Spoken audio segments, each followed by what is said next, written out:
Financial partners look at the investment markets. Certainly a much better read from the US jobs data. That came in for January at plus 467,000 versus an expected of 150,000.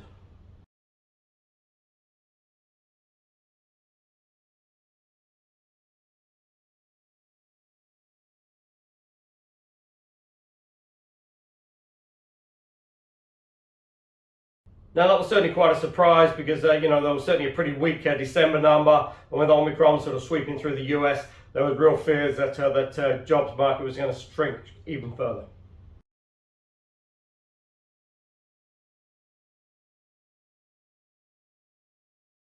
But in the US, you've still got a major issue there where you have more jobs on offer than people actually seeking employment.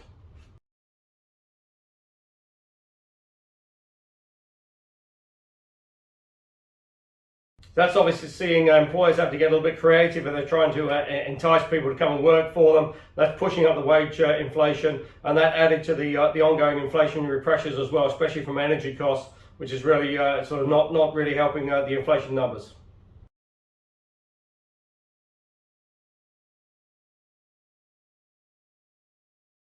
So that strong number now, certainly if you see that sort of backed up with March's data, you would expect the Fed to increase rates now at the end of March.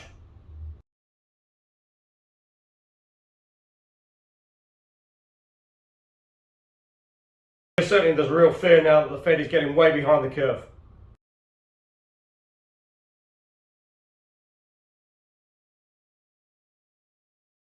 You just got to look at the 10-year rate, that's hovering around sort of 190. Now if you look at that sort of 6 weeks ago, that was trading sort of closer to 140.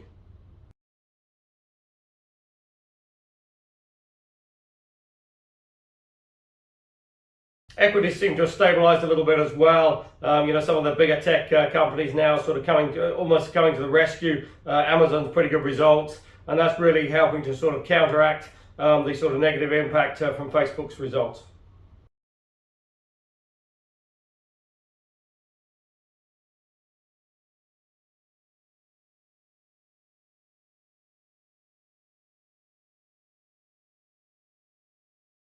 So it's certainly going to be pretty interesting next sort of couple of months. So if you get the employment report sort of backed up by another strong reading in early March, then you would expect the Fed to increase rates at the end of March.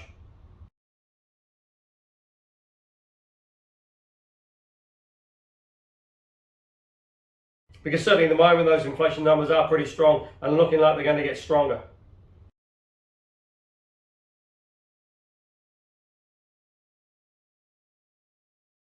With oil hovering around that sort of $90 a barrel now.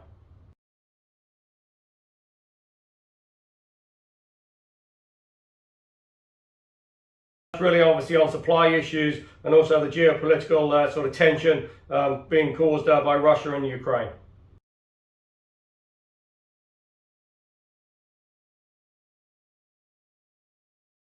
So far from Russia, it just looks like a little bit sort of show of strength. But really just waiting to see what's going to happen, because certainly 100,000 troops on the border, that's a pretty strong signal of intent.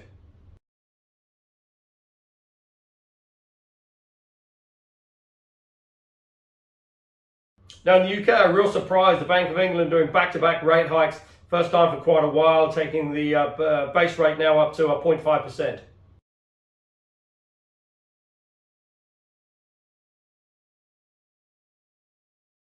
Now again, that's on the back of inflationary pressures. The latest reading there, 5.4 year on year. That's the highest inflation you've seen in the UK for 30 years.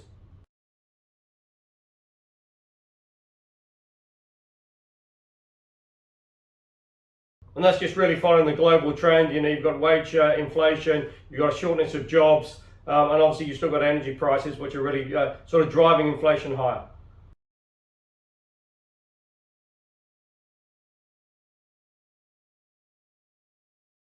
But again, the UK economy is still in pretty good shape, and looking at there's reasonable sort of growth over the next sort of 6 to 9 months.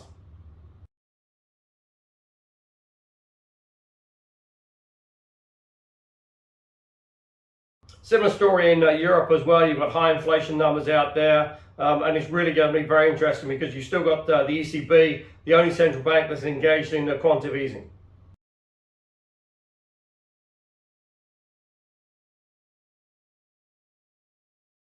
And at present, there's no talk of them stopping that. So it's just going to be very interesting because, potentially the ECB again could get way behind the curve on the inflation front.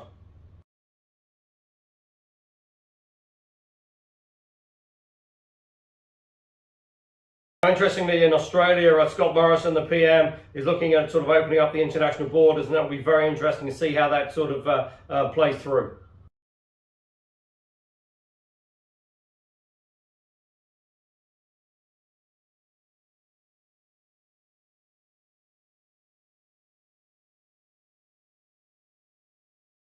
Because obviously on the plus side, it'll be a huge boost for tourism, a lot of spend into the Australian economy, but obviously with that comes the potential threat of further COVID cases and obviously the further spread of Omicron.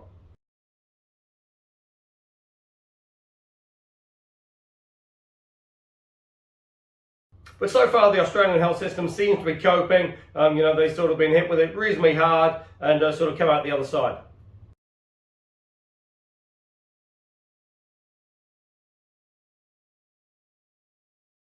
Obviously, what is really helping the Australian economy as well is that sort of demand for minerals and especially iron ore.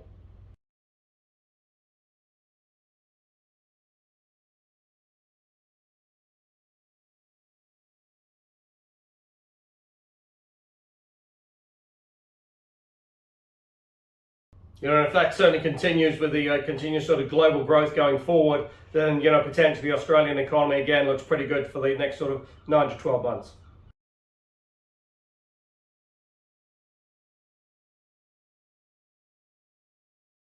Because certainly as well at present they don't seem to be hit as hard with the inflationary pressures out there.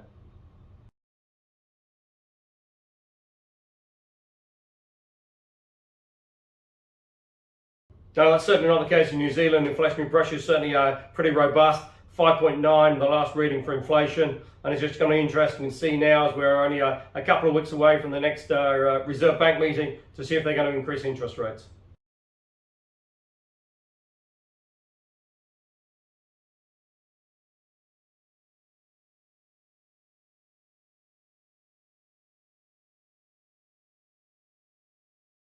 And obviously those inflationary pressures really being driven by energy costs, and really quite an interesting debate taking place now because the government is complaining that the oil companies are sort of ripping off the customers.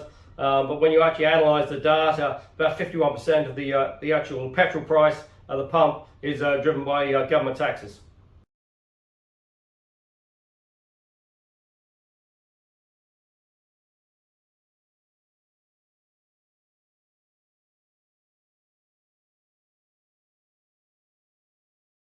Now, interesting as well, the government have come out with the sort of reopening of the borders, sort of taking place later this month with the reintroduction of Australian visitors coming back into New Zealand.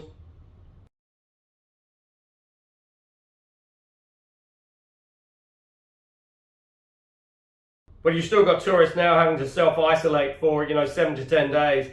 As the tourism industry are saying, people coming to New Zealand for a holiday or for a trip, etc., are not going to isolate for 7 to 10 days.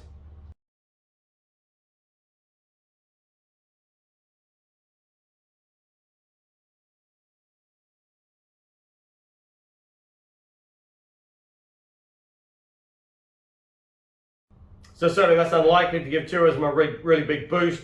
What you have seen though is certainly a lot of Kiwis have been booking flights to Australia, knowing that they can come back.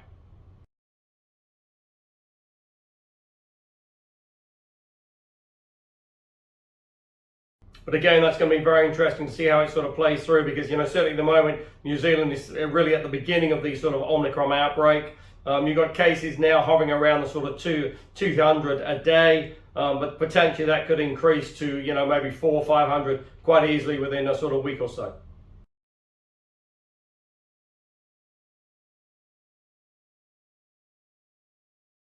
Obviously, the worry will be that, the sort of implications, the sort of households having to isolate, potentially, supply chains get further sort of pressure, etc.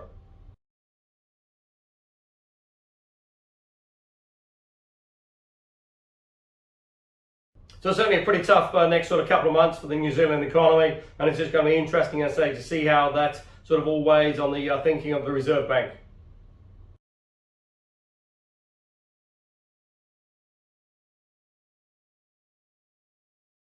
because certainly the house market it's robust, but the sort of rate of increase of sort of prices is nowhere near as sort of steep as it was sort of 6 odd months ago, and it's just going to be interesting to see the impact of the COVID Omicron outbreak.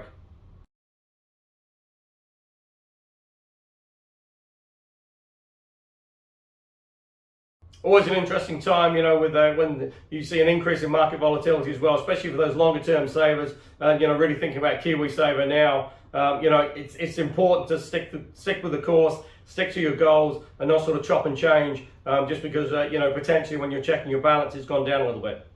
Because if you can't access those funds until sort of 10, 15 years down the road, chopping and changing now, all you're doing is just sort of crystallizing those sort of losses, taking them into another fund, which then takes a lot longer to recover.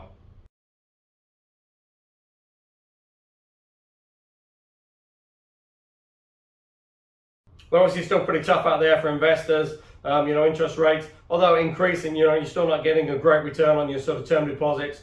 And if you are looking for income options, there are plenty of alternatives available. Go to the website www.bayfinancialpartners.co.nz for lots of interesting articles, and we look forward to speaking to you soon.